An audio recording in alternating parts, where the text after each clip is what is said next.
BNP chairman Tarique Rahman বলেছেন, নির্বাচনে জনগণের সমর্থন পেয়ে ধানের শীষ ক্ষমতায় আসলে পদ্মা ব্যারেজ নির্মাণ এবং বরেন্দ্র প্রকল্পের কাজ চালু করা হবে। রাজশাহীর ঐতিহাসিক মাদ্রাসা মাঠের জনসভায় তিনি আরও বলেন, কৃষকদের জন্য সুদসহ 10,000 টাকা পর্যন্ত কৃষি ঋণ মওকুফ করবে বিএনপি। একটি মহল নির্বাচনকে বানচালে ষড়যন্ত্র করছে।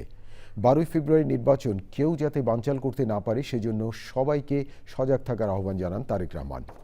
পরে নওগাঁ এটিএম মাঠের নির্বাচনী জনসভায় বক্তৃতা করেন তারেক রহমান। প্রিয় দর্শক, রাজশাহী এবং নওগাঁ থেকে জয়দেবের ভিডিও চিত্রে আরও জানাচ্ছেন মইনুল হাসান। পদ্মার নীল জলরেখা ছুঁয়ে আসে রাজশাহীর বাতাস।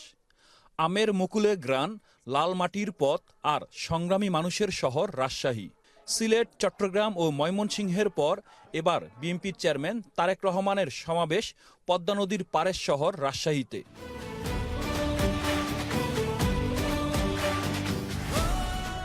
সমাবেশ শুরুর কয়েক ঘন্টা আগেই মাঠ কানায় কানায় পূর্ণ হয়ে যায়। আশেপাশের জেলা ও বিভিন্ন উপজেলা থেকে বিএনপি ও অঙ্গ সংগঠনের হাজার হাজার নেতাকর্মী খণ্ড খণ্ড মিছিল নিয়ে সমাবেশ স্থলে জড়ো হয়। জনতার ঢল, স্লোগানের গর্জন আর উত্তাল আবেগে পুরো সমাবেশ মাঠ রূপ নিয়ে সমুদ্রে। এই জনসভায় রাজশাহী, চাঁপাইনবাবগঞ্জ ও নাটোরের 13টি সংসদীয় আসনের নেতাকর্মীরা অংশ নেন। দীর্ঘ 22 বছর পর রাজশাহীর ঐতিহাসিক মাদ্রাসা মাঠে সমাবেশে তারেক রহমান আসেন দুপুর 2টায়।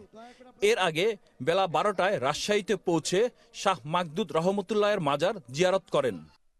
সমাবেশ মঞ্চে নেতারা ছাড়াও তার সহধর্মিণী জুবাইদা রহমান উপস্থিত ছিলেন। এই নগরীতে বহু শিক্ষিত, উচ্চশিক্ষিত মানুষ আছেন, কিন্তু তাদের মধ্যে বহু মানুষ আজকে কর্মসংস্থানের অভাবে ঘরে বসে আছেন। ঠিক, পদ্মা ব্যারেজ যদি ইনশাল্লাহ আমরা তৈরি করতে পারি, এলাকার মানুষের, পুরাই এলাকার মানুষের উপকার হবে। রাজশাহী শহর, নাটোর, চাঁপাইনবাবগঞ্জ সবাই ইনশাল্লাহ আমরা পদ্মা ব্যারেজের কাজে হাত দিব। তারেক রহমান বলেন, উৎপাদন বাড়লে কৃষকের আয় বাড়বে, আর কৃষক হাসলে হাসবে বাংলাদেশ। 10,000 টাকা পর্যন্ত যাদের কৃষি ঋণ এই মুহূর্ত পর্যন্ত আছে, ইনশাল্লাহ আগামী 12 তারিখে ধানের শীষ বিজয়ী সরকার গঠন করলে আমরা 10,000 টাকা পর্যন্ত কৃষি ঋণ সুদ সহ মওকুফ করব ইনশাল্লাহ। ভেতরে ভেতরে ষড়যন্ত্র করছে কিভাবে এই নির্বাচনকে ক্ষতিগ্রস্ত করা যায়, কিভাবে বাধাগ্রস্ত করা যায়।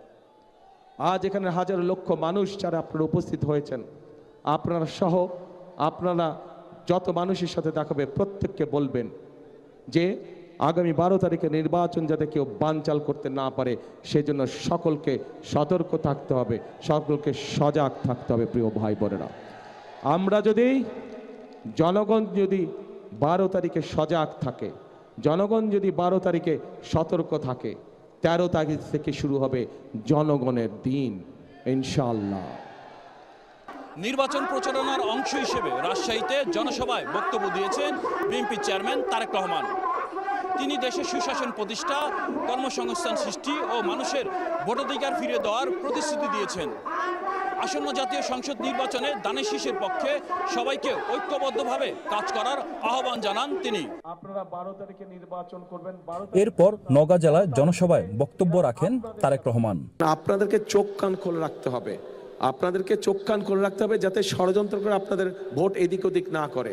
ব্যালট বাক্স পাহারা দিতে হবে। 2008 সালে কি হয়েছিল মনে আছে? 2008 সালে কিন্তু ওই যে ম্যাজিক দেখা না, ম্যাজিক এই আছে এই নাই, ওই খালি বক্স দেখায় ভরা বক্স দেখা দিচ্ছে। তারপরে মনে আছে 2008 সালের ঘটনা? কাজে এই ব্যাপারে সতর্ক থাকতে হবে আপনাদেরকে। Moinul Hasan, channel I, Naogaon.